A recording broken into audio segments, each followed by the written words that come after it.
Alô. Tá. Boa tarde, pessoal. Agora, para prestigiar o pessoal, a gente vai apresentar essa apresentação sobre backup com ferramentas livres. Próximo slide. Primeiramente, apresentar quem é a gente. Vou começar pelo colega João, para ele se apresentar. Tudo bem, galera? Meu nome é João Cacassi, sou coordenador de TI, uma empresa distribuidora de materiais de escritório e informática. Eu sou entusiasta Linux desde 2005, quando comecei a utilizar o Ubuntu na versão 5.10. Hoje já estamos na versão 12, eu utilizo o CentOS também, faço parte do grupo CentOS Brasil como usuário, membro usuário. Estou muito feliz aqui de poder passar um pouco dessas orientações e essas informações a todos vocês. Agora apresentar a minha pessoa, para quem não me conhece, eu sou o Jerônimo Madruga. Basicamente eu trabalho na UFPEL como técnico em TI, também apresento palestras no tempo livre e o pessoal gosta de fazer piada comigo ou por Senegão ou por 20 Pelotas. Aí cada um fica à vontade, leva na boa as piadas, o resto é complicado. E por fim passar aqui para o Daniel. Boa tarde a todos aí, meu nome é Daniel, tá? Eu vou falar um pouquinho sobre mim. Eu sou trabalho na área de TI, sou consultor Bacula, de software, de ferramentas de backup. Também participo da lista do Bacula BR, participo também da lista de desenvolvimento do Bacula, Bacula Dev, também do grupo do T-Linux. Eu também sou moderador do site do Vivo Linux, também estou. E nas horas vagas eu estou sempre me divertindo. Então é isso aí, vamos lá. Só para quem não conhece, eu e o Daniel, a gente é responsável pela palestra também administradores de sistemas e suas gambiarras. E somos também membros do Ubuntu RS Brasil, membro ativo lá do fórum de discussão e suporte. Próximo slide. Tá. Primeiro momento, eu acho que todo mundo aqui leu o título da palestra, certamente está para saber o que a gente pode fazer com software livre e backup.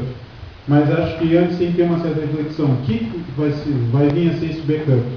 Para o usuário normal, no próximo slide a gente vai ver exatamente qual é a visão. O usuário normal, na realidade, ele vai copiando de uma forma não muito organizada, para não dizer outras coisas. Ele copia num disquete aqui, num CD ali, num DVD, no HD externo, mas ele nunca sabe exatamente onde estão os arquivos.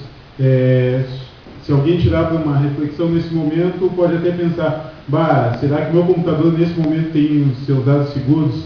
Pois é isso, com essa palestra a gente quer falar não somente das ferramentas, mas começar que as pessoas tenham essa mentalidade de backup de uma forma organizada. O que vem a ser o backup mesmo? Para quem planeja, realmente é um jogo de palavras, quase É um legítimo quebra-cabeça, para quem vai fazer o planejamento. Não é só uma questão de, eu tenho um pendrive, vou copiar meus arquivos, tem que ter o programa, tem que verificar exatamente qual a tua necessidade, quais dados são necessários, questões de redundância, questões de compactação, interface, enfim, é realmente uma disciplina complexa de ser dominada. Só levando em consideração esse slide aqui, nós como administradores, hoje em dia nós temos que pensar em alguns pilares na hora de fazer o planejamento. Uma delas é a qualidade do backup, questão de corromper, ali como diz a automatização, o processo que a gente vai utilizar para automatizar esse backup. Deixa eu ver outro aqui. O plano que utilizaremos, como faremos, o que faremos, são alguns pilares básicos para a gente poder criar uma boa política de backup. Próximo slide. Por que é importante ter essa estratégia de backup? Próximo. Primeiramente, não tem como tu confiar 100% no teu sistema, no teu equipamento ou principalmente no usuário. O usuário vai fazer algo errado e se o sistema não for bem projetado, ou mesmo sendo bem projetado, a gente sabe que o usuário, para entender o sistema, ele leva um certo tempo. Agora, para destruir ele, coisas de segundos. E com tudo isso, não tem como tu dizer que aqueles dados vão estar ali eternamente. Eu estava vendo um estudo da Symantec, questão de backup e proteção de dados. 85% de todos os problemas que ocorrem de backup são relacionados ao usuário.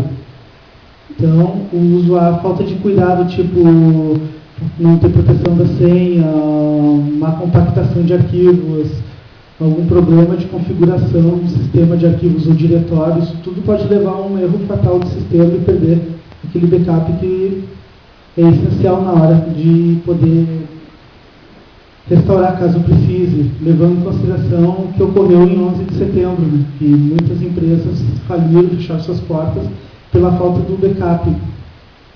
Por falta de um usuário, o usuário seria o backup em alguma outra base, em alguma outra rede. Sim, sim. Por mais que a gente goste de culpar o usuário por tudo, na realidade também tem fatores externos. O principal deles é a questão da invasão. Hoje em dia qualquer sistema está vulnerável à invasão. No momento que está conectado à internet, tem um chinês, um indiano, um muçulmano, sem nenhum preconceito, claro, correndo atrás da tua máquina tentando achar alguma brecha. Já vi casos de 1, 2, 3 sites serem atacados simplesmente redirecionando arquivos e apagando. Se a pessoa não tivesse backup de todo o site, ia estar tudo perdido porque o cara foi lá, aproveitou uma brecha que não tem como ser identificada anteriormente e deletou tudo que havia. Felizmente, no caso que eu acompanhei, tudo tinha backup, foi restaurado devidamente. No próximo slide também tem uma questão interessante, desastres naturais.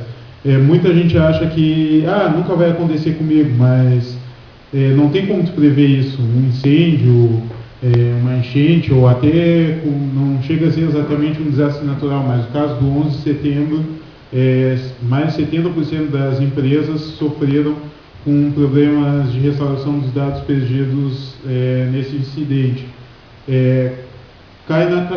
Acaba, de certa forma, caindo nessa categoria de desastres naturais. É verdade. Só na Torre Sul do World Trade Center havia 54 empresas de grande porte. Dessas 54, todas elas tinham servidores centrais dentro desse prédio. Não havia nenhum direcionamento para nenhuma rede externa ou uma segunda rede.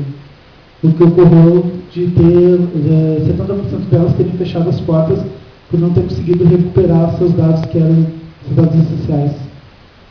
E no próximo slide a gente começa a refletir quais tipos de backup existem. Primeiramente, no próximo slide agora, mostra o tipo de backup mais comum, o backup completo. Do que consiste o backup completo? Seja a ferramenta que tu utiliza, ela simplesmente vai copiar todos os dados de um dispositivo para outro, até para o mesmo dispositivo. Qual é a vantagem? Cada cópia que tu fizer vai ser fielmente o teu sistema, não vai faltar nada. Se em algum momento tu tiver que restaurar a partir daquilo, simplesmente aquele backup que tu necessita. Qual é o problema disso? Um backup completo de sistemas grandes é quase impossível. Imaginem fazer um backup por dia de sistemas de 500 GB, 700 GB, e de vez em quando por alterações mínimas que podem ocorrer durante 1 ou 2 semanas de uso. Com isso existem outros recursos, como no próximo slide a gente começa a ver o backup incremental. O backup incremental não é nada mais do que uma implantação de backup contínua no momento do backup. No momento que fez o backup total, o backup full, qualquer alteração a partir daquele backup, daquele momento é copiado, gerando o backup incremental, o que consiste de uma perda de ganho de velocidade, tá? Só que tem um risco de ser mais sensível a problemas, né, a erros. É interessante explicar que no incremental, para tu restaurar, vamos supor nesse caso, o último incremental feito, o incremental 4, tu vai necessitar de todos eles, tanto do backup completo realizado no primeiro momento, quanto do incremental 1, 2 e 3, porque ele vai avaliar as diferenças e a partir das diferenças ele vai gerar o backup completo. No momento que o 3 ou 2 tivesse algum problema, simplesmente todo esse backup, a partir desse ponto, já não seria mais válido. Imagina só, você tem o teu backup feito incremental e no meio do caminho o 2 apresenta um problema. fica inutilizável o resto do teu backup. Sim. E... Aí vai tomar uma rua. Para solucionar esse problema, existe também outra estratégia, que vai ser mostrada no próximo slide, que é conhecida como backup diferencial. Qual é a diferença do diferencial? Ele vai trabalhar tirando tudo que foi alterado a partir do backup completo do primeiro momento.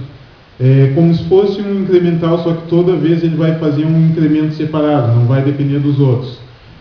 Vai ser um procedimento mais complexo? Vai ocupar mais disco? Mas ele passa mais segurança.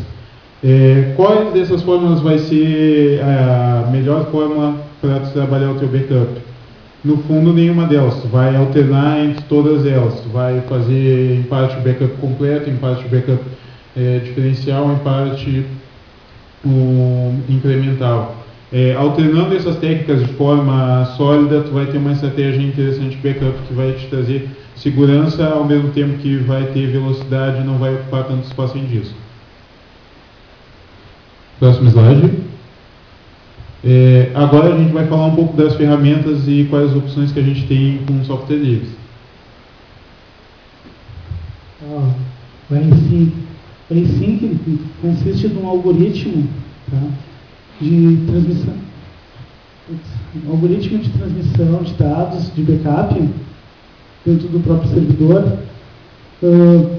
Ele copia os dados bloco a bloco, comparando eles e efetuando o backup de forma mais transparente. Eu particularmente uso esse, né? Sim. Entrando mais a fundo, como ele vai funcionar? Qual é a diferença de simplesmente copiar os dados?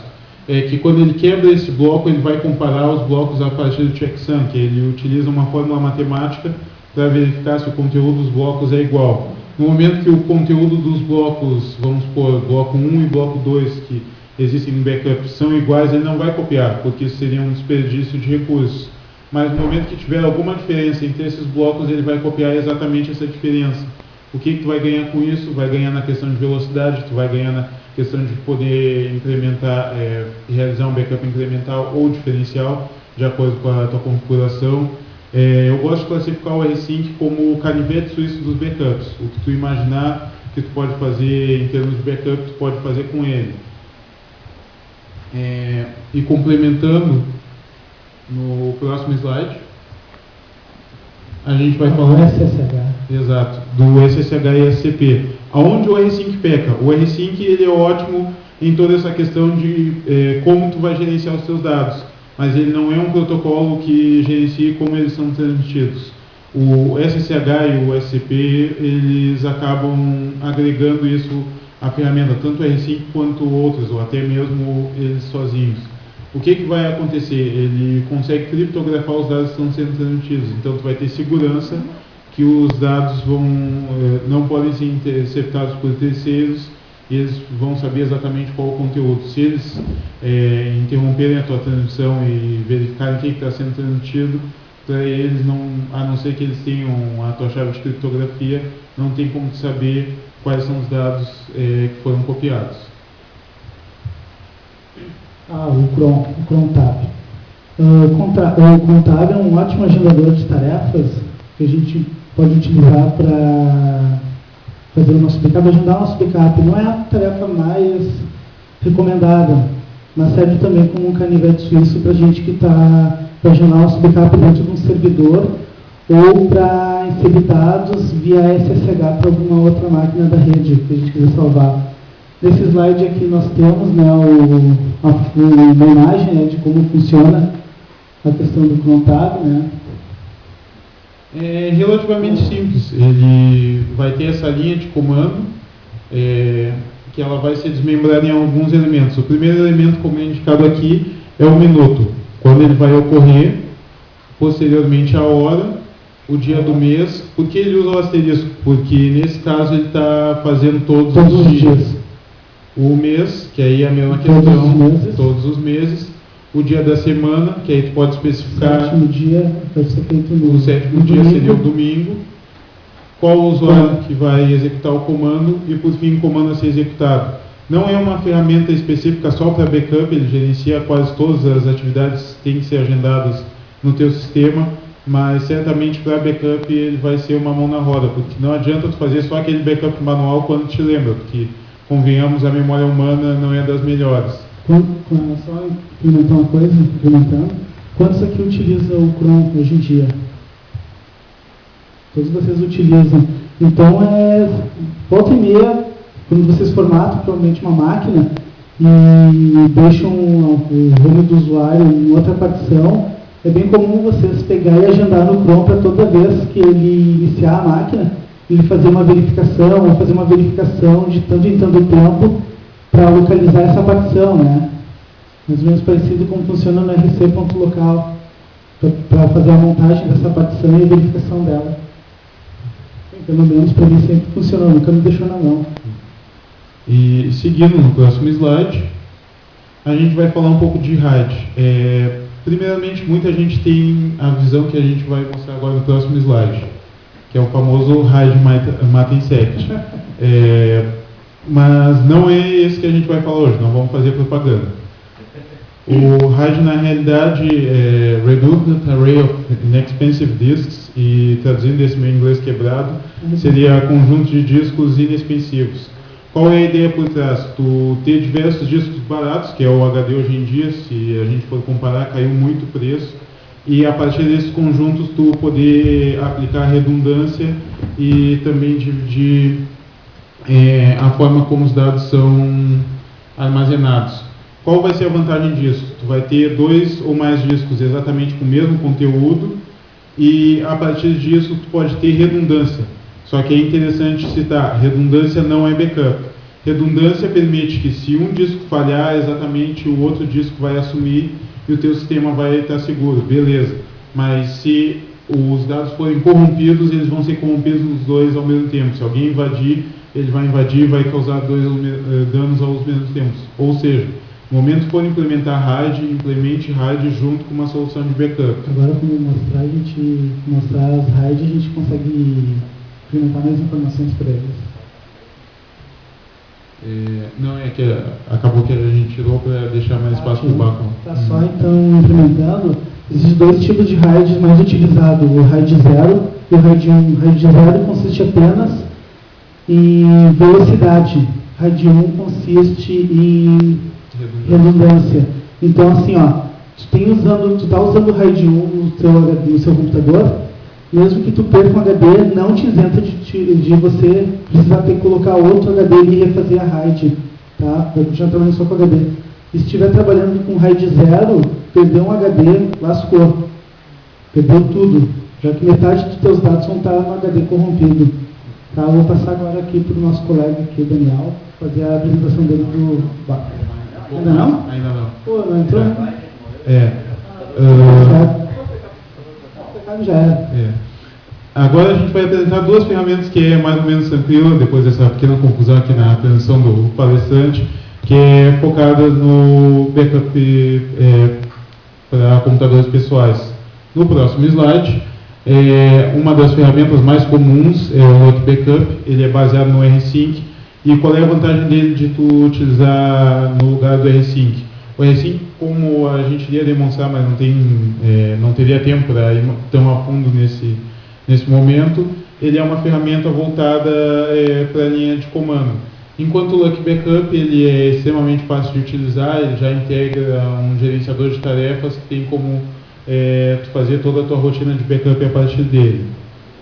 A outra ferramenta no próximo slide é o DJDup. O DJDup ele implementa a partir de outra ferramenta, o Duplicity, que é baseado no rsync, mas é diferente, ele já integra compactação, integra questão de criptografia, e é interessante citar porque ela já vem por padrão no Ubuntu, que é uma das distribuições mais utilizadas.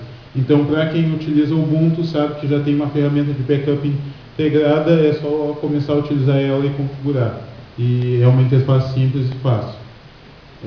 Já no próximo slide, a gente vai falar rapidamente sobre computação nas nuvens backup. Qual é a ideia por trás disso? Que tu tenha os seus dados em quase qualquer lugar. Onde tu tiver internet, tu vai ter os seus dados. No próximo slide, a gente vai falar do Dropbox.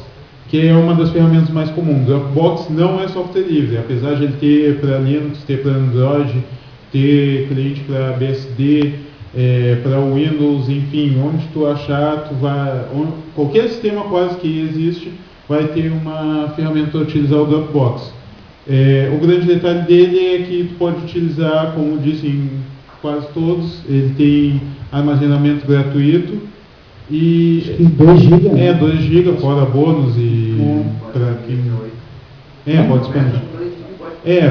Pode expandir até 8 através de convites, através de jogos que eles criam, através de questionários.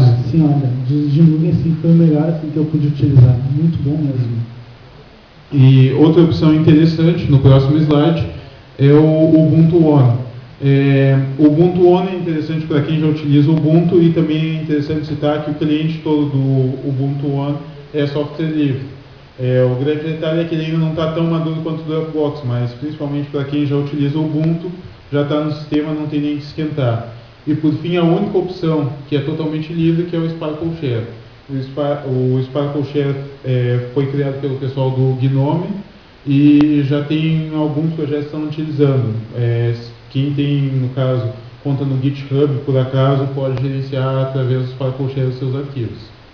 E por fim, agora, passando para o próximo slide, como a gente faz uma cópia de todos os arquivos do computador? Tá. A ferramenta mais fácil é o Clonezilla. Eu vou dar uma tocada porque a gente quer passar aqui para o Daniel, senão vai faltar tempo. Exato. Passando para o próximo slide, finalmente a gente vai chegar na parte do Daniel. Obrigado, vamos lá. Como garantir que eu vou falar um pouquinho sobre o Bacula, tá? Uma ferramenta livre de backup. Bom, como eu sou um administrador também, eu utilizo muito o Shell Script. Alguém já utiliza Shell Script para fazer backup aí? Tá, beleza. Bom, o Shell Script é bem fácil ali, tu vai ali, cria teu Shell, rapidinho, testa, funciona, coloca no Chrome, pronto, tá funcionando teu backup. O problema nisso tudo é quando tu trabalha com ambiente misto. Tem servidores Windows e servidores Linux. Então vou falar um pouquinho sobre o Bacula. Tá, tem um livro do Bacula aí que eu recomendo, é muito bom. Estou até fazendo propaganda pro Heitor aí. Andei conversando com ele, a gente vai tentar lançar uma segunda edição aí vai ter um dedinho meu também no livro. Pode passar. Esse livro é muito bom para quem quiser aprender sobre o Bacula. Ele tem até como tu fazer teu primeiro backup, instalar ele e configurar pela primeira vez. Tá, como é que funciona o Bacula aí, rapidinho, pessoal? O Bacula, tu instala ele num servidor, beleza? Tu instala o diretor, o que vai ser o gerenciador central do Bacula. Depois tu instala teus clientes nos servidores, pode ser Windows, Linux, BSD, Mac, estações também, né? De repente, algumas empresas precisam fazer backup das estações, pessoal financeiro. Tu tem um banco de dados também, mas aí ele é multibanco de dados, pode instalar no MySQL, pode instalar no Post, no SQLite, aí na instalação tu define. O Storage Daemon, para onde que tu vai apontar os teus backups, pode ser uma fita DAT, fita LTO, num HD, num Storage, num pendrive, DVD, CD, né? Até disquete, se o backup for do tamanho do disquete, né? E tu também tem um console de administrador, que tu pode instalar na tua máquina local para conectar no Bacula. Ele tem um console, e interface web, mas eu não recomendo a interface web, ainda está em desenvolvimento, não está 100%, ainda tem uns bugs. Mas trabalhar com console é bem melhor, bem mais rápido. Próximo slide. O Everton acho que dormiu lá. Por que usar o Bacula? Tá, vamos lá. Eu sempre boto umas figuras assim. Eu ia botar uma mulher pelada, mas os guri não deixaram. Por que eu uso o Bacula? Bem rapidinho. Estrutura cliente-servidor, né? Eu instalo um cliente, instalo um servidor. Estrutura modular, tem o diretor, tem o cliente, o database, o console. E tudo isso pode ser instalado em máquinas diferentes. Eu posso ter o console na minha máquina, eu posso ter o diretor num servidor central e a base de dados eu posso ter em outro servidor. Não tem problema. Compatível com Windows, Linux, como eu falei, tá? A documentação dele é muito boa na internet, tem, né? No site oficial do Bacula.org a documentação é muito boa, eu estudei por lá, né? Tem inúmeros canais de suporte, listas, fórum, o IRC, né? Ele também permite scripts antes e depois do backup, suporta a maioria dos dispositivos de storage dos mercados e infinidade de recursos. Tu pode customizar teus backups, melhorar, enfim, como é open source, pode melhorar teus backups.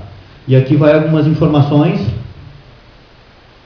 Ali o meu e-mail pessoal, né? Aqui a lista do grupo do Bacula, do Brasil. Tem o site do Bacula.org, o site oficial. Tem o site do Brasil, bacula.com.br.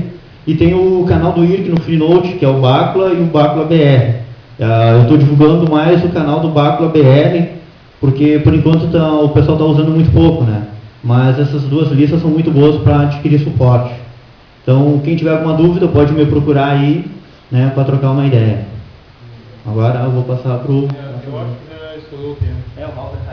O Halber está aqui na frente querendo os correios. Infelizmente essa palestra ela é um pouquinho gigante demais, como vocês notaram, e originalmente ela seria uns 100 slides, mas o Everton bota aí no penúltimo só para deixar as informações de contato. Vai, Everton, vai passando. Aí, passou, volta, aí. Para quem quiser a versão completa, quiser tirar dúvidas, quiser falar mais a fundo, questão de mídias e enfim, bate palmas porque o Raul já está aqui nos correios. Se procurar a gente agora após a palestra, a gente pode conversar, trocar uma ideia. Quem quiser pagar uma tirar mais dúvidas, quem quiser. E pagar uma cerveja também pra gente depois, né? Claro. Galera, vou dar uma dica para quem quiser organizar um evento. Corra